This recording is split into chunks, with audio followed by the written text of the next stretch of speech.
Hello learners, let us see use of must and must have. Today I am going to teach you must plus V1. It means must के साथ में verb की first form होती है, तब ये किस अर्थ में यूज होता है और इन्हें हम किन किन जगह पर यूज करते हैं. ठीक है, तो मस्ट मीन्स होता है करना ही चाहिए. मस्ट माने चाहिए होता है, इसका मतलब है कि हमें करना ही है. ये कंपल्सन हो जाता है कि ये काम हमें करना ही है. जबकि शुड में हम एक एडवाइस के रूप में, हम सजेशन के रूप में कोई चीज बोलते हैं. शुड माने भी चाहिए होता है, ऑट मीन्स भी चाहिए होता है, लेकिन मस्ट का चाहिए इट मीन्स आपको ये करना ही चाहिए. मस्ट का यूज हम जब बहुत नेसेसरी होती है, कंपल्सन होता है, तब हम उसको बोलते हैं. अब मस्ट का यूज हम कहाँ कहाँ करते हैं? To express duty, obligation, compulsion, certainty, strong belief, necessity, emphatic advice, determination, possibility, logic necessity and inference. इन जगहों पर हम मस्ट का यूज करते हैं. जब भी हम कोई ड्यूटी ऑब्लिगेशन, कंपल्सन, सर्टेनिटी, इस तरह की कोई भी हम चीजों को जब यूज करते हैं, कोई एडवाइस दे रहे हैं, डिटर्मिनेशन है, पॉसिबिलिटी है, तब हम मस्ट का यूज करते हैं. ठीक है, आप सेंटेंस के अकॉर्डिंग इनको देख लीजिए, आपको क्लियर हो जाएगा. अब इसमें देखिए, यू मस्ट, जैसा मैंने बताया इसका करना ही चाहिए होता है. फर्स्ट सेंटेंस है यू मस्ट लीव नाउ, चलना ही चाहिए, अब तुम्हें यहां से जाना ही चाहिए. यू मस्ट लीव नाउ, अब तुम्हें जाना ही चाहिए, यहां से छोड़ना ही चाहिए. ठीक है, तो यहां पर एक आवश्यकता दिखाई दे रही है, कंपल्सन दिखाई दे रहा है कि अब तुम्हें जाना ही चाहिए. Second sentence, you must accept the truth, तुम्हें सच्चाई को स्वीकार करना ही चाहिए.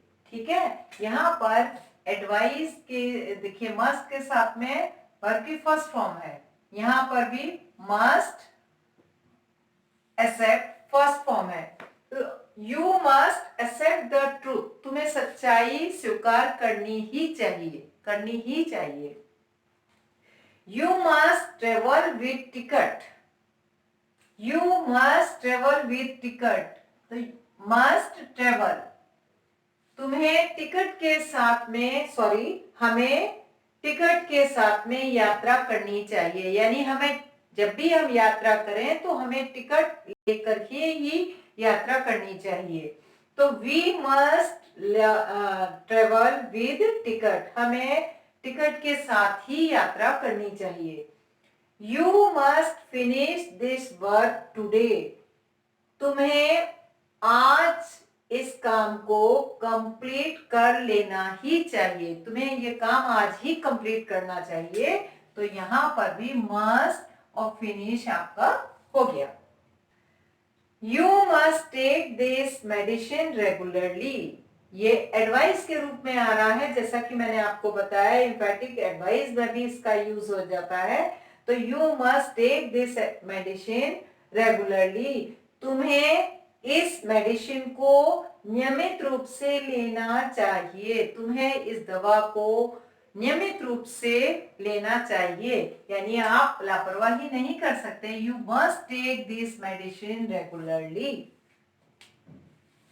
You must look after your health, तुम्हें अपने स्वास्थ्य का ध्यान रखना चाहिए, तुम्हें अपने स्वास्थ्य की देखभाल करनी चाहिए. तो यहाँ पर भी मस्ट और लुक आफ्टर, ये आपका दोनों, ये भी एक कंपल्सन है कि तुम्हें अपने स्वास्थ्य का ध्यान रखना चाहिए, तुम्हें अपने हेल्थ के बारे में ध्यान देना चाहिए. ये भी, तो ये जैसा मैंने आपको यहाँ बताया था कि करना ही चाहिए. इस में मस्ट का यूज होता है। लेकिन हम जब भी ये ऑब्लिगेशन हो, कंपल्सन हो, सर्टेनिटी हो, स्ट्रॉन्ग बिलीफ हो, ऐसे जब भी हमारे डिटर्मिनेशन, पॉसिबिलिटी, इस तरह जब भी हम कोई इस तरह के सेंटेंस को मेक करेंगे तो must subject must V one plus object. हमारा स्ट्रक्चर, सेंटेंस का स्ट्रक्चर क्या होगा? सब्जेक्ट होगा, इसके बाद में मस्ट, मस्ट के साथ में वर्ब की फर्स्ट फॉर्म और ऑब्जेक्ट, और उसमें हमें कोई भी एक करना ही चाहिए वाले सेंटेंसेस को हम बड़े इजीली इसको मेक कर लेंगे। सेंटेंस मेकिंग में यह एक आपका इस तरह के सेंटेंस बनाने में बहुत इजी हो जाएंगे। अब हम दूसरा यहाँ पर देखते हैं। ये फर्स्ट आपका था, तो यहाँ पर हमने देख लिया। अब ये सेकंड आपका आ जाता है, ये है मस्ट हैव।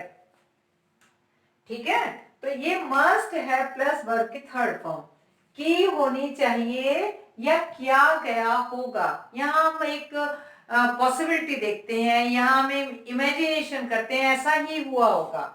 कोई भी काम है तो ऐसा उसने किया होगा, ये ऐसा ही हुआ होगा। जब हम कोई अपने अनुमान लगाते हैं, हम पॉसिबिलिटी करते हैं, संभावना जहां ज्यादा होती है कि ऐसा ही हुआ होगा, डेफिनेटली ऐसा ही हुआ होगा।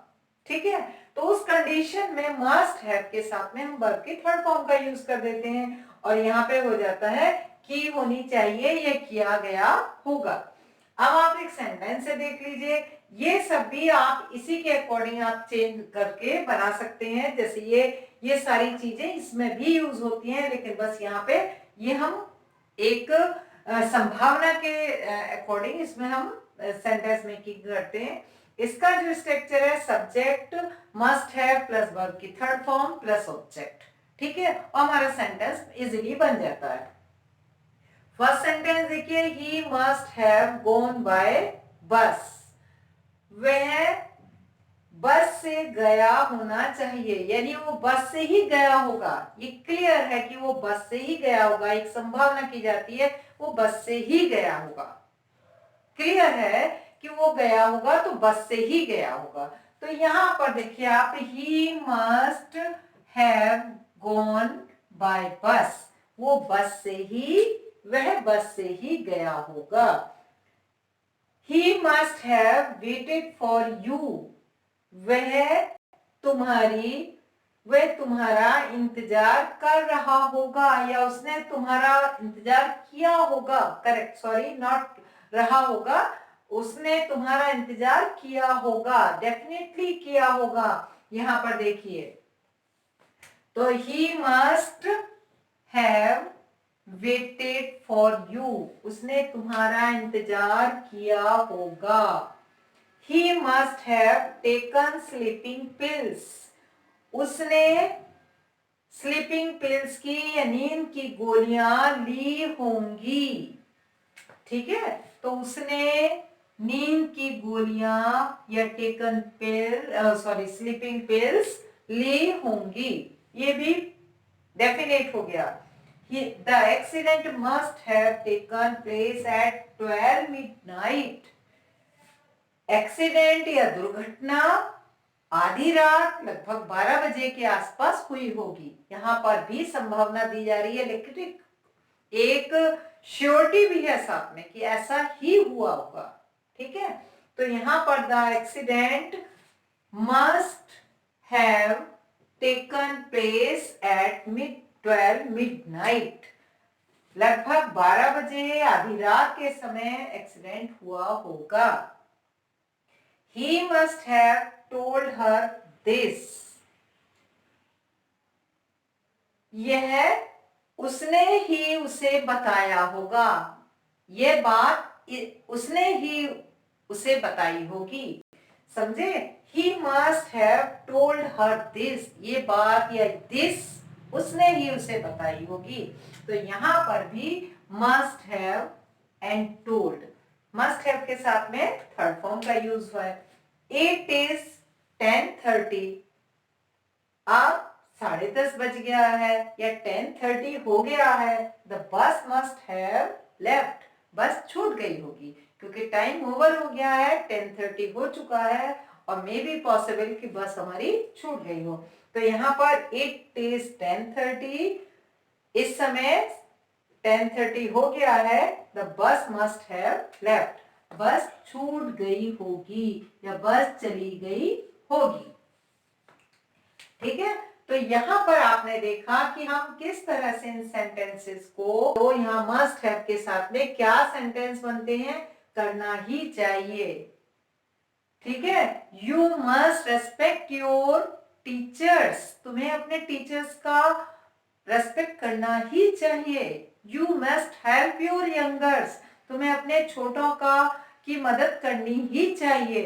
तो ये सिंपल सेंटेंस चाहिए वाली में जब हम कोई एक जोर देकर किसी बात को कहते हैं कि नहीं ये बात आपको करनी ही चाहिए।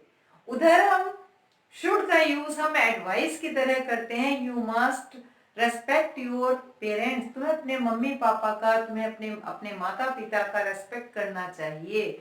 और उसमें कोई कंपल्सन नहीं है, उसमें कोई जोर दे के नहीं कहा जा रहा है। लेकिन अगर हम मस्ट करके बोलते हैं तो इट मीन्स यहाँ पर आपको एक कंपल्सन दिया जा रहा है कि नहीं ये आपको करना ही चाहिए। तो यहाँ पर जो ये ही है ये शो करता है करना ही चाहिए, आपको ये काम करना ही चाहिए। शुड में और ऑट में ये चीज नहीं है, लेकिन यहाँ मस्ट में ये चीज है। तो यहाँ आपको ये समझ में आ गए होंगे। You must leave now, you must accept the truth, you must travel with ticket, you must finish this work today, you must take this medicine regularly, you must look after your health। ये आपको समझ में आ गए कि ये करना चाहिए वाले हैं। और ये हो चुका होगा या ऐसा किया होगा इसमें है। तो he must have gone by bus, he must he must have waited for you, he must have taken sleeping pills, the accident must have taken place at 12 midnight, he must have told her this, it is 10:30, the bus must have left। तो ये sentences आपको हैं इसी तरह के, ये 1 to 6 ये मैंने आपको बना दिए हैं। इस तरह के आप बहुत सारे सेंटेंस अपने आप बोलिए और उनको लिखिए। डिफरेंट टाइप के सेंटेंसेस के, इसी टाइप के डिफरेंट सेंटेंसेस को आप लिखिए और उसको यूज करिए। सेम थिंग यहाँ पर भी है, आप इसी तरह के सेंटेंसेस को आप करिए जिससे मस्ट प्लस वर्ब की थर्ड फॉर्म का यूज हो रहा हो और सेंटेंस आपके तैयार हो जाते हैं। वही चीज आप लिखने में और बोलने में भी यूज करिए। मैं बहुत जल्दी बहुत अच्छे से आपके राइटिंग सेक्शन और स्पीकिंग दोनों में ही आपके बहुत अच्छा ग्रिप हो जाएगा और आपकी तैयारी भी बहुत अच्छे से हो जाएगी। स्टेप बाय स्टेप आप अपने इस तरह से देखते रहिए और मैं इसी तरह से आपको एक छोटे छोटे वीडियोस दे रही हूँ ताकि आपकी इंग्लिश शार्प हो। सभी बच्चों को बस यही होमवर्क है कि आप अपने इसी तरह के सेंटेंसेस को आप एक रजिस्टर में आप इसको मेंटेन कर लीजिए। तो बहुत यूजफुल चीजें हैं जो आपके अब भी और आगे भी काम आने वाली चीजें हैं। तो जो बच्चे इनको कर रहे हैं वो इनको रिवीजन भी करते हैं, वीकली आप कर सकते हैं, आफ्टर 2 days और 3 days उसको आप रिपीट कर लीजिए। रिवाइज करने से आपको जितना भी रिपीट होगा, जितना भी आपका रिवीजन होगा वो आपके लिए बेनिफिशियल होता जाएगा और आपकी इंग्लिश दोनों ही तरह से, राइटिंग में भी और स्पीकिंग में भी दोनों ही तरह से आपको बहुत ही अच्छे से आ जाएगी और आप बहुत अच्छे इंग्लिश सीख जाएंगे। Thank you.